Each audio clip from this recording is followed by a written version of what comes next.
وہ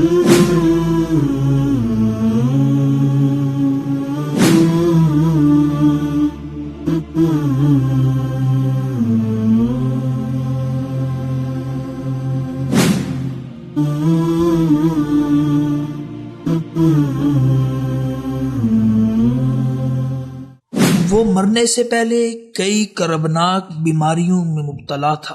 فالج سے اس کا جسم بے دل لرزاں کی طرح کانپتا تھا۔ موت سے 6 ماہ قبل تک اس پر بے حسی کے دورے پڑتے اور اسے مصنوعی طریقے سے غذا پہنچائی جاتی تھی۔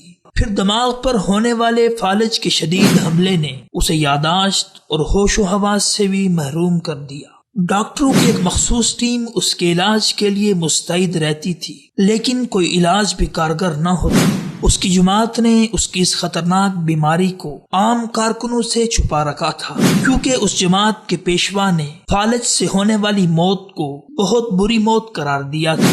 جی ہاں، ڈاکٹر عبدالسلام کا شمار چوٹی کے قادیانی مبلغین میں ہوتا تھا۔ اس نے تعلیم اور سائنس کی آڑ میں سینکڑوں مسلمان نوجوانوں کو قادیانی بنایا تھا، اور یہود و نصارہ نے اس کی سائنسی خدمات کو سراہتے ہوئے اسے 1979 میں نوبل انعام سے نوازا، اور پھر ایک مخصوص پروگرام کے تحت پوری دنیا میں اس کے نام کی تشہیر کی گئی۔ اس نے اپنے اس نوبل انعام کو جھوٹے مدعی نبوت مرزا غلام احمد قادیانی کا معجزہ قرار دیا، اور اس موقع پر اس نے کہا کہ میں سب سے پہلے مرزا غلام احمد قادیانی کا غلام ہوں، پھر مسلمان ہوں، اور پھر پاکستانی۔ زمانہ سوال کرتا ہے کہ ڈاکٹر عبدالسلام نے کون سی سائنسی خدمات سر انجام دی، انسانیت کو اس سے کیا فائدہ پہنچایا گیا، پاکستان کو اس سے کیا عزت ملی۔ تاریخ بتاتی ہے کہ اسلام دشمن نوبل انعام ہمیشہ اسلام دشمنوں کو ہی دیتے ہیں، کیونکہ نوبل انعام کا بانی فریڈ نوبل خود بھی یہودی تھا۔ سوال یہ ہے، کیا کبھی یہ انعام مسلمان مشاہیر کو بھی ملا ہے؟ ادب کے شعبے میں علامہ اقبال مرحوم کے مقابلے میں نوبل انعام ایک بنگالی ہندو ٹیگور کو دیا گیا تھا۔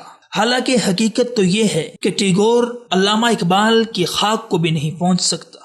ڈاکٹر عبدالسلام کو نوبل انعام ملنے پر تبصرہ کرتے ہوئے ملت اسلامیہ کے ایک عظیم سائنسدان ڈاکٹر عبدالقدیر فرماتے ہیں کہ یہ نوبل انعام بھی خالص نظریات کی بنیاد پر دیا گیا ہے، کیونکہ ڈاکٹر عبدالسلام 1959 سے اس کوشش میں تھا کہ اسے نوبل انعام مل جائے۔ آخرکار آئنسٹائن کے 7 سالہ یوم وفات پر اس کو اس مطلوبہ انعام سے نواز دیا گیا۔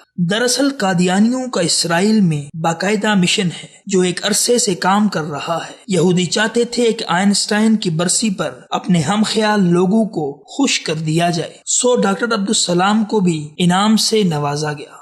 ڈاکٹر عبدالسلام کی تعلیمی اہلیت و قابلیت کو دیکھا جائے تو جس دور میں وہ گورنمنٹ کالج میں لیکچرار تھا تو اس کے طلباء اس کے پڑھانے کے طریقے سے مطمئن نہ تھے، اور کالج کے پرنسپل نے اس کی پرسنل فائل میں یہ لکھ دیا تھا کہ وہ ایک نااہل استاد ہے۔ سوال یہ ہے، جو شخص اپنے کالج کے طلباء کو مطمئن نہ کر سکا، وہ نوبل انعام کے لیے بین الاقوامی یہودی دماغوں کو کیسے مطمئن کر گیا؟ پھر 1974 میں پاکستان کے مسلمانوں کے زبردست مطالبے اور تحریک کے نتیجے میں پاکستان کی قومی اسمبلی نے جب قادیانیوں کو غیر مسلم اقلیت قرار دیا تو ڈاکٹر عبدالسلام اس فیصلے پر احتجاج کرتے ہوئے پاکستان چھوڑ کر انگلستان چلا گیا، اور پھر دنیا بھر میں گھوم کر پاکستان کی قومی اسمبلی اور اس عظیم فیصلے کے خلاف خوب زہر اگلتا رہا۔ چنانچہ اس فیصلے سے کچھ مدت بعد پاکستان میں ایک بہت بڑی سائنسی کانفرنس منعقد ہوئی۔ اس وقت کے وزیر اعظم ذوالفقار علی بھٹو مرحوم نے ڈاکٹر عبدالسلام کو بھی کانفرنس میں شرکت کا دعوت نامہ بھیجا، لیکن ڈاکٹر نے انتہائی غصے میں اس کا جواب یہ بھیجا کہ میں اس لعنتی ملک پر قدم نہیں رکھنا چاہتا جب تک آئین میں کی گئی ترمیم واپس نہ لی جائے۔ بس جب یہ زہریلا جواب پاکستانی قوم نے سنا تو قوم کے اندر غم و غصے کی شدید لہر دوڑ گئی، جبکہ دوسری طرف ڈاکٹر عبدالسلام کی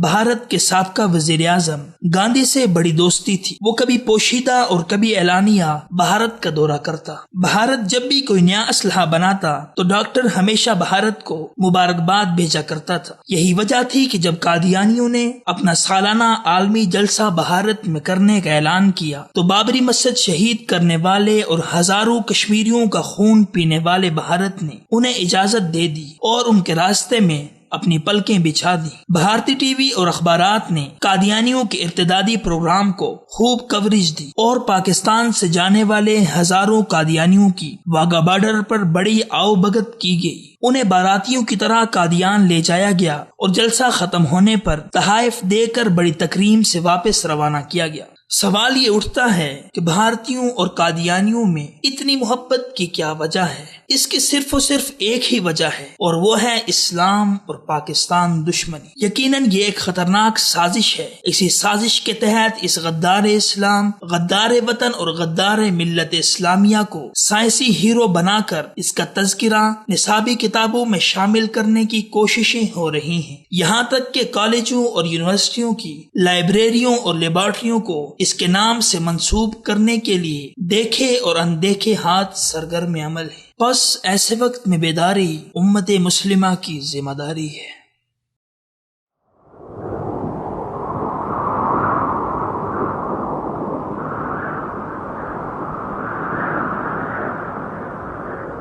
اخوت و محبت کا علم بردار وصال اردو